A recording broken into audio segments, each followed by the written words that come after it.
Since our little one has been playing with Lego a lot lately, I've been joining in more often too. And then it was that time again. I have an idea, but I can't use his building blocks for it. So I started looking for a cheap alternative and actually found one. Building blocks ordered. So the building blocks I ordered have now arrived. Let's get started. Let's start right away with building the formwork.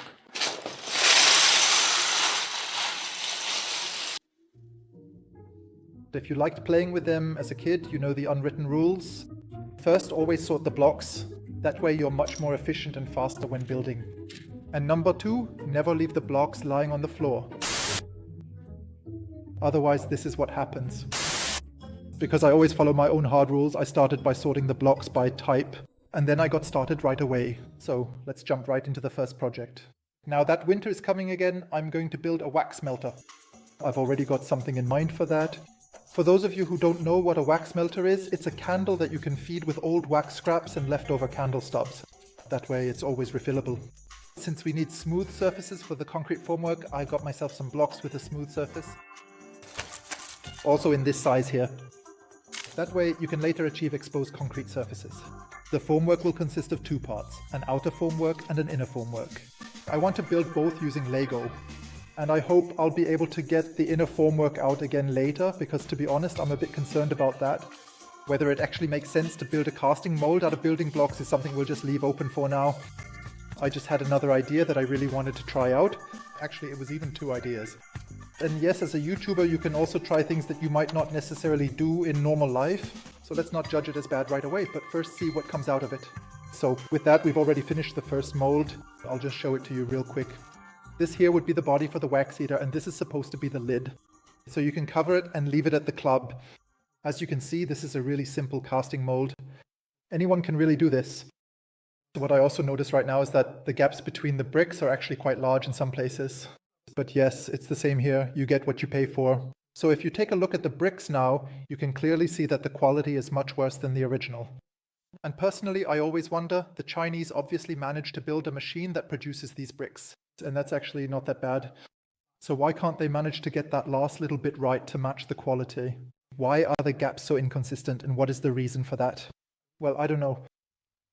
I've often wondered about that with products from China. It's always that last little bit of quality that's just missing. Well, but for that, it's also a lot cheaper. So now we'll continue with the concreting. And today we're going to use our high-strength concrete. I've already introduced our grouting concrete to you in the past, but I haven't actually used it in any video yet. This is a high-strength mix with 100 newtons per square millimeter, and you only need to add water to it. All the additives like plasticizers, stabilizers, and so on are already included. And as you can see, the flow properties are really excellent. Another advantage is that you don't need a compulsory mixer. You can just mix it by hand as usual. At this point, I can also briefly tell you the story of why, after several years, I had to change my Creel Element logo and can no longer use the GE. What happened was that for our Grey Element shop, we applied for the logo, the word, and figurative mark at the German Patent and Trademark Office in Munich. We even got it approved and had to pay a lot of money for it. And shortly after that, a law firm contacted us representing the American multi-billion-dollar corporation General Electric. And we were then informed that we were infringing on their globally protected trademark GE. And of course, the problem for us was that we had to completely rebuild our entire shop, change all the product labels, change everything. In the end, we reached an agreement that allowed us to sell off our existing stock. And then everything else would have to be labeled with the new logo. Yes, it cost us a lot of nerves and time, and money too. But in the end, you have to say, that's just how it is. There's nothing you can do about it. You just can't compete with such billion-dollar corporations. We could afford it with a lawyer, and maybe we would have had a chance, but it's just not worth the money and the stress. It's better to give in and come to some sort of agreement. What's really frustrating is that we wanted to do everything right from the start. As I said, we had all the word and figurative marks secured at the German Patent and Trademark Office, and it was even approved, so that makes it doubly annoying. But whatever, as an entrepreneur, you just have to deal with setbacks like this. And that's business, you just have to get through it. With that in mind, we're going to continue with the project now. The high-strength casting concrete sets extremely quickly. You can remove it from the mold after just 12 hours. As you saw, a bit of water leaked out of the mold. That's not ideal because it usually causes washouts on the surface. But oh well, now I'm really curious to see how the result looks. And above all, whether you can easily remove the stones from the inside again. And yes, as you can see, it worked better than expected. But it wasn't exactly a pleasant job. So now you can see the finished piece. It actually turned out pretty well. There are a few small washouts on the surface and at the top edges, and that's where the water leaked out. I couldn't get the last stone out either. It's just going to stay in there now. Now the only thing left is for the lid to fit. I worked a bit too precisely on that. I still need to do a bit of sanding, then it will fit perfectly as well. Yeah, we'll manage that too. You shouldn't take too long with the sanding because the concrete keeps getting harder, of course. And then you can't really make any progress by hand.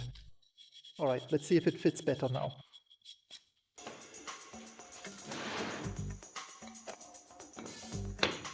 Yeah, good stuff, that fits.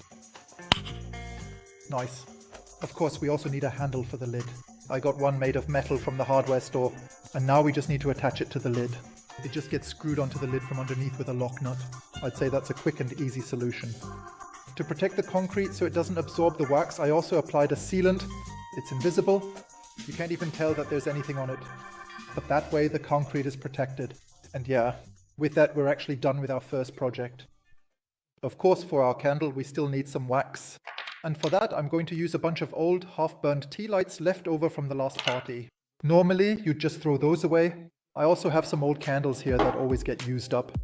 We're going to melt those down now. That's actually the whole point of a wax burner like this, to reuse old candles. And that's why I didn't buy any new wax, but instead recycled old candles.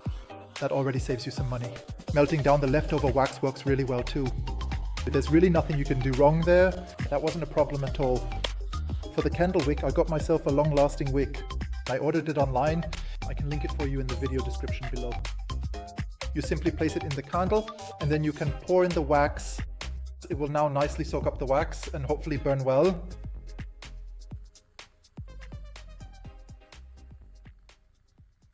In my second project, I want to build a lamp, again with a special design. And the idea is for it to be a hybrid between building blocks and concrete. My plan is to cast a lamp socket into it. Then some blocks will also be cast in. And yes, you'll see in a moment how I've planned it. First, let's build the mold for the formwork. This will be a really simple mold again, so we'll be done in no time. Now I want to glue these kinds of blocks into the mold here. And then later on, it should look as if the lamp is partly made of concrete and partly made of these blocks. Now I just have one problem. I have to somehow anchor them in the concrete so that they actually hold. But yes, I've already thought of something for that. Just a moment. So, I'm going to screw screws into the back of the blocks. They'll serve as anchors, get embedded in the concrete, and that way the building blocks will be firmly connected to the concrete. That sounds like a good plan and should actually work. And now you can probably start to imagine what I have planned. Later, the lamp should look as if the whole thing was made in one single cast. To pour, I'll use the same casting concrete as in the first project, only this time I'll add black pigment. I think that will give an even better color contrast with the dark concrete and the light colors together. We'll see how it looks. After that, I poured the concrete into the mold again and let it cure until the next day. Then let's take a look at the lamp. I hope it turned out well too. It's really unusual not to need a cordless screwdriver for demolding. After completing my second project with the building block, I have to say I'm not really satisfied with the quality of the exposed concrete. Because between the joints of the blocks, there are always washouts since they're not sealed tightly. The result actually looks pretty good so far, except that in a few spots here, concrete has seeped under the stones. But we can still remove that. Removing it isn't a problem either, since the concrete can't form a solid bond with the plastic. And with that, the lamp is basically finished. So, the result turned out quite well. I'm satisfied. It looks good too, I'd say. Now we just need a light bulb. I've also picked out a special light bulb with a unique design.